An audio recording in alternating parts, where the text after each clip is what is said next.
Okay friends, உங்களுக்கு வந்து packing recipes காணிச்சு ரொம்ப நாள் ஆச்சு. அதனால் இன்றைக்கி வந்து ஒரு குக்கீஸ் பண்ணி காணிக்க போகிறேன்.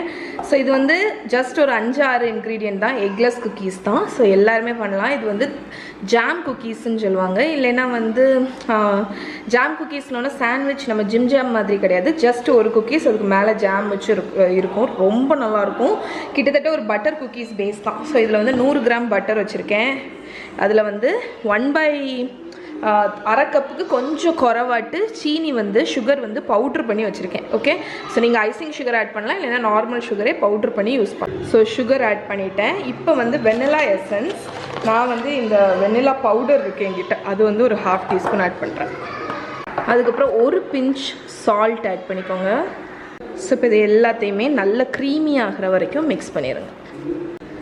ஸோ நான் வந்து விஸ்கெல்லாம் யூஸ் பண்ணல, ஜஸ்ட் ஒரு உட்டன் ஸ்பூனை வச்சு நல்லா மிக்ஸ் பண்ணிடுங்க. இதில் வந்து 1 கப் மைதா மாவு ஆட் பண்ணணும். ஸோ இந்த அளவுக்கு க்ரீமியான உடனே 1 கப் மைதா ஆட் பண்ணிடலாம். ஸோ மைதா ஆட் பண்ணிவிட்டு அதை வந்து ஒரு டோ மாதிரி வரணும், அது வரைக்கும் நல்லா மிக்ஸ் பண்ணிடுங்க.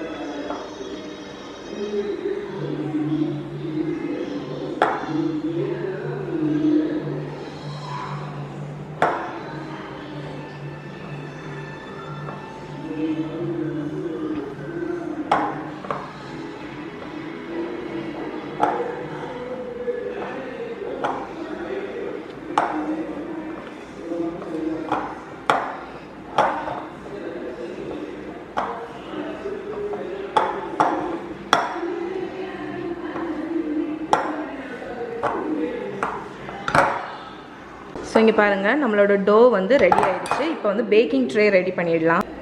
ஸோ நான் வந்து என்னோட பெரிய பேக்கிங் ட்ரேயில் வந்து குக்கீஸ் பேக் பண்ணும்போது இந்த பெரிய ஷீட் பார்ச்மெண்ட் தான் யூஸ் பண்ணுவேன். ஏன்னா வந்து அது ஒரு ஷீட் அப்படியே ஃபிட் ஆகிடும். அதனால்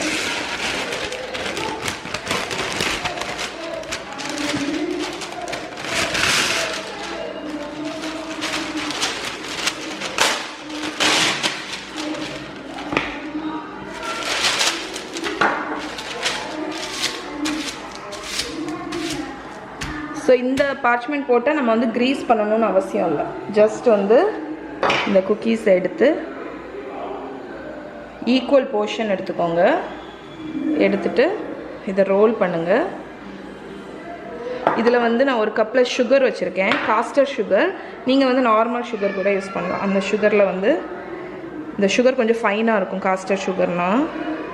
ஸோ அதில் வந்து நம்ம டோவை ரோல் பண்ணி நம்ம வந்து வச்சிடலாம். ஸோ இதை மாதிரி ஃபுல்லாக எல்லா டோவையும் பண்ணிடலாம்.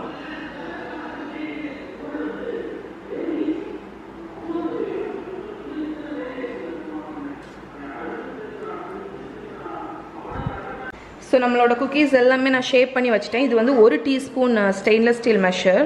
ஸோ இதை வச்சு இந்த குக்கீஸில் வந்து லைட்டாக ஒரு இன்டென்ட் மாதிரி வைங்க. அதுக்கப்புறம் 1/2 டீஸ்பூன் மெஷரில் வந்து ஜாம் இருக்குல்ல, என்ன ஜாம் உங்கள்கிட்ட இருக்கோ அந்த ஜாம் எடுத்துக்கோங்க. அந்த ஜாமை வந்து இந்த இன்டர்னில் சென்டரில் வைக்க போகிறேன்.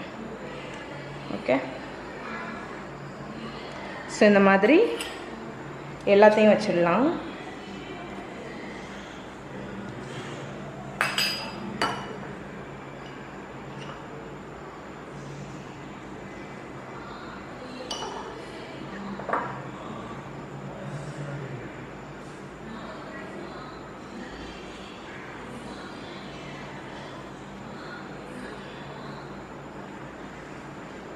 ஸோ நம்மளோட பிஸ்கெட்ஸில் எல்லாத்துலேயும் நான் வச்சுட்டேன். ஸோ இது அவனில் வச்சு 12 to 15 minutes 180 டிகிரி செல்சியஸ்க்கு அவனை ப்ரீ ஹீட் பண்ணியிருக்கேன். அதில் வச்சு பேக் பண்ணி எடுத்துடலாம். ஸோ குக்கீஸ் எனக்கு கிட்டத்தட்ட 15 minutes பேக் ஆச்சு. ஸோ லைட்டாக ஜாம் வந்து நிறைய ஃபில் பண்ணதுனால லைட்டாக ஓவர்ஃப்ளோ ஆகிருக்கு. பட் வெளியே எடுத்தோடனே அதை வந்து ஒன்றுமே டிஸ்டர்ப் பண்ணாதீங்க. அப்படியே ஒரு 5-10 நிமிஷம் அப்படியே ட்ரேலே இருந்து கூல் ஆகட்டும். ஏன்னா ஜாம் வந்து ஹாட்டாக இருக்கும். அதனால் நீங்கள் வந்து எடுக்க ட்ரை பண்ணிங்கன்னா இந்த குக்கீஸே ரொம்ப டெலிகட்டாக இருக்கும். ஸோ இது வந்து பிரேக் ஆக சான்ஸ் இருக்குது. ஸோ கம்ப்ளீட்டாக கூல் ஆனோன்னா நம்ம எடுத்து மாற்றிக்கலாம். ஸோ இப்போ வந்து லைட் கலரில் சூப்பராக இருக்குது பாருங்கள். கூல் ஆகும்போது இந்த ஜாமுமே நல்லா செட் ஆயிரும் உங்களுக்கு குக்கீஸ் மேலே. ஸோ நம்மளோட ஜாம் குக்கீஸ் வந்து கம்ப்ளீட்டாக கூல் ஆகிடுச்சு. ஸோ எப்படி இருக்குன்னு பாருங்கள். ஸோ இதை வந்து உங்களுக்கு நான் உடச்சி காணிக்கிறேன். ஆல்மோஸ்ட் அந்த ஜிம் ஜாமில் இருக்கும்ல அந்த டெக்ஸ்சர் மாதிரி மேலே உள்ள ஜாம் ஆயிரும். நல்லா சாஃப்டாக இருக்கும், ரொம்ப டேஸ்ட்டாக இருக்கும். அவுட்டரில் சுகர் இருக்கிறதுனால ஒரு கிறிஸ்டலைசேஷன் மாதிரி இருக்கும். ஓகே,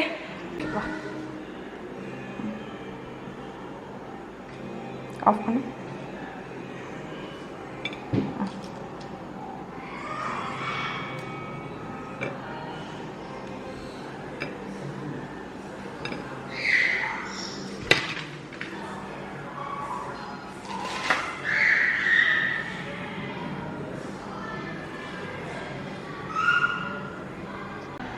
ஓகே ஃப்ரெண்ட்ஸ், ஸோ நம்மளோட குக்கீஸ் வந்து சூப்பராக ரெடி ஆகிடுச்சு பாருங்கள். ஸோ இதை கண்டிப்பாக ட்ரை பண்ணி பாருங்கள். ட்ரை பண்ணி பார்த்துட்டு எப்படி இருக்குன்னு சொல்லுங்கள்.